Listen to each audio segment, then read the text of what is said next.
Hello, my name is Riley Harris, and I'm going to be talking about property crime today. Here is a funny video of burglars and the struggles they have faced during the COVID-19 pandemic. If you'd like to, you feel free to check this video out. I find it very funny and a light humor of what this truly can turn out to be. What are property crimes? In a property crime, a victim's property is either stolen or destroyed without the use of threat of force against the victim. So, for example, if somebody were to vandalize your car, say slash your tires, smash in your windshield, um, stuff like that, or set something on fire that they shouldn't have, like a house or a forest, that could be considered a property crime. There are four types of property crimes, and they're divided into the four categories: contemporary theft, larceny, burglary, and arson. And I'll be touching on each one of those moving on. So, moving on, contemporary theft. There are three types of criminals that fit under these categories: the occasional, the professional, and situational. I'll touch on each one of these. So, the occasional criminal.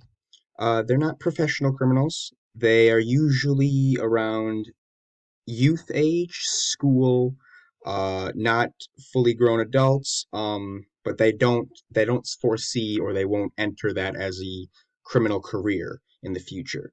Adults who may occasionally violate the criminal law are also people that fit under this.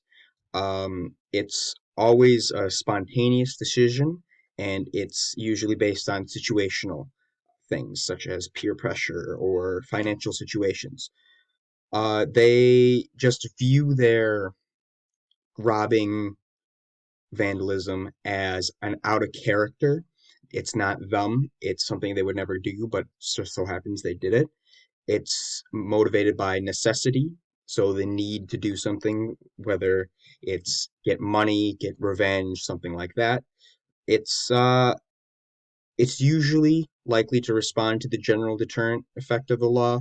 So that means if a cop car goes by while they're attempting to rob something, they'll likely be dissuaded and stop what they're doing and run away. Going on, the professional criminal. These people make a significant portion of their income from crime. So this is their main job. This is their criminal career, as one would call it. They they pursue their craft with vigor.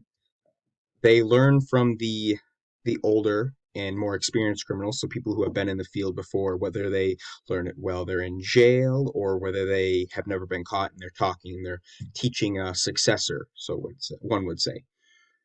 They induce in crimes that have greater losses to society, such as around the time of the gangsters, they would rob banks, or nowadays where you can rob a convenience store. You hear about all these things in the news and stuff like that. The youth come under the influence when they come under the influence of older and more experienced criminals. So they may currently may be an occasional thief. However, then they see one of their somebody who is a professional thief steal over $500,000 where they only made away with 100, and they start to see the inclination of, holy crap, they're making a lot of money, I'm going to go do this now too.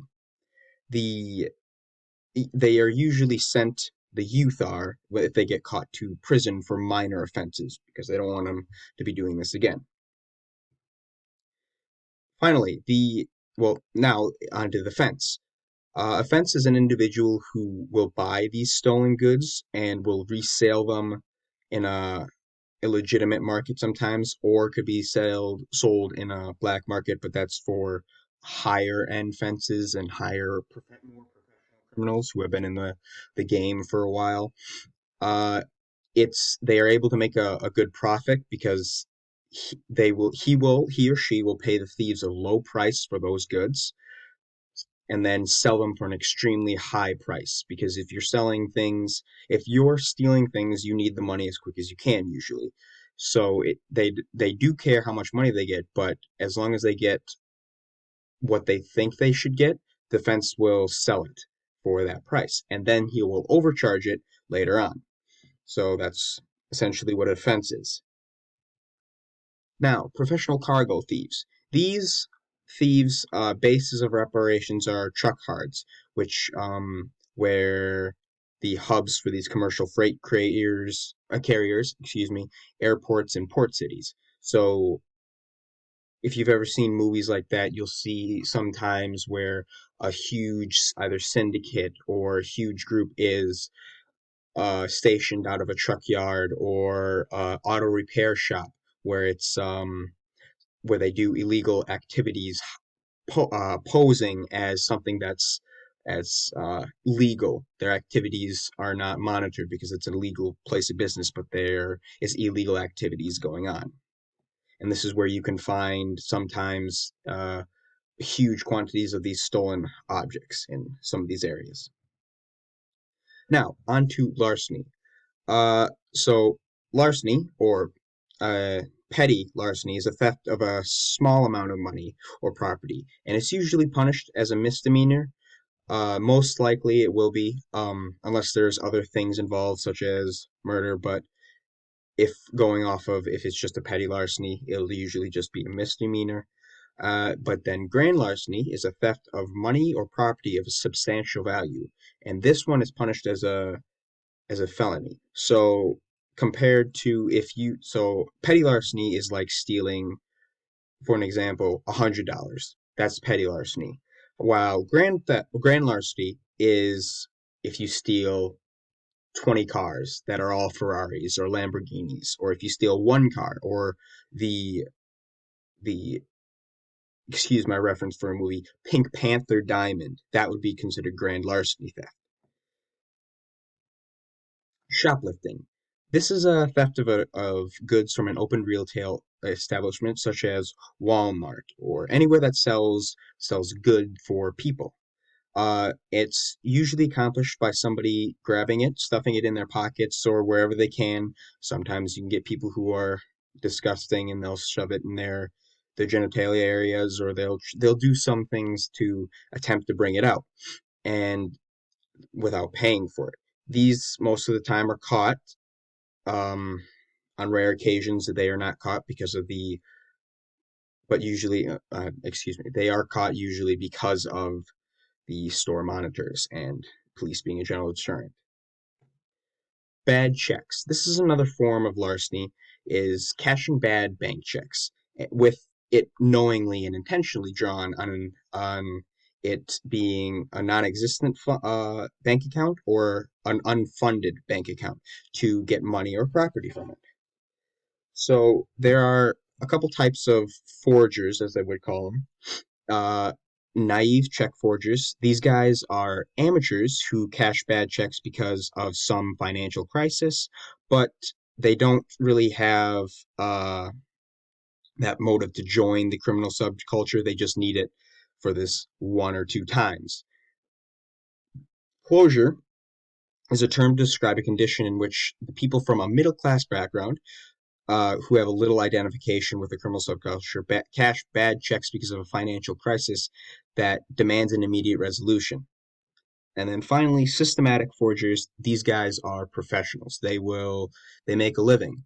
They they put a lot of money into their craft to make it look all realistic until it is found out, and then it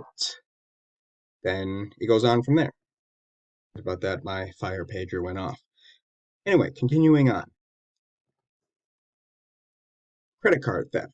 This is a form of identity theft. It involves an unauthorized person taking someone else's credit card information for the purpose of putting money or charging money to that account. So if you were to have a credit card and all of a sudden it says you made a purchase for a house in Hawaii. Not sure why there would be somebody in Hawaii who would want your credit card, but let's just say it happened. They tried to purchase a house. That's obviously not your doing, so that is considered a credit card theft. It usually happens from lost or stolen credit cards. They can skim your credit card at gas station pumps. They've come up with many ways: hacking your computer, calling about fake prizes, or um, emails where they say, "I need your help, please send me money," and stuff like that. Auto theft. Auto theft is the attempting to or actual stealing of a motor vehicle. They are professional car thieves. These are highly organized professionals.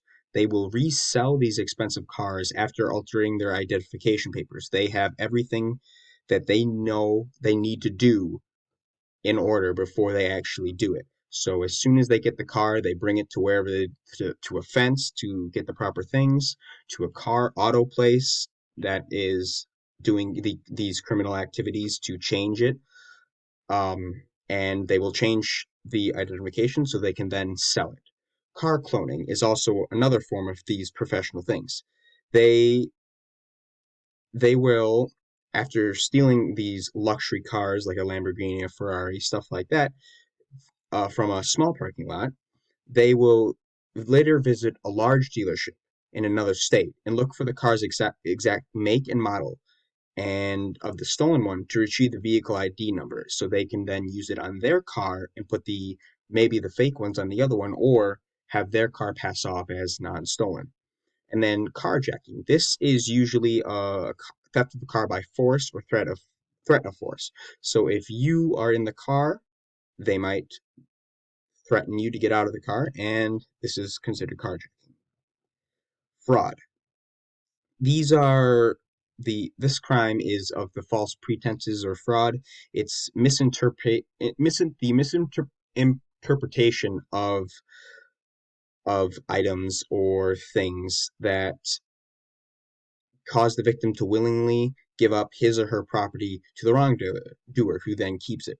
These could be considered One example that could be considered is pyramid schemes. While they are illegal now, but when they were around, fraud is definitely big in those pyramid schemes.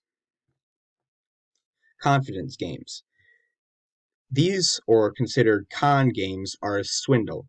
They it's usually a get rich kind of scheme. While it may not look illegal, it has overtones of it being one.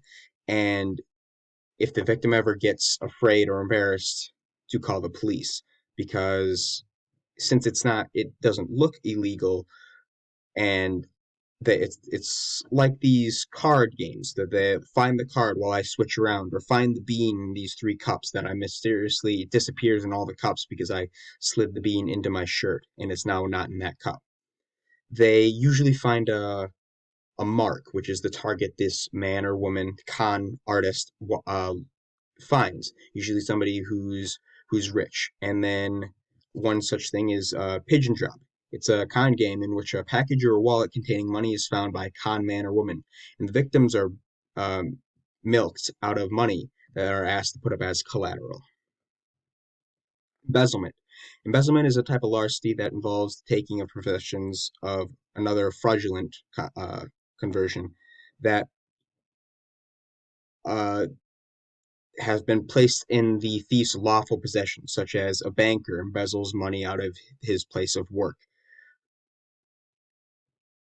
Burglary. The definition of a burglary is breaking into a house or building to commit theft or another crime. It's usually if somebody breaks the lock to your house or to your car, that's considered a burglary.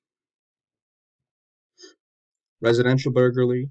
Burglarizing someone's home is a separate charge. It's considered residential.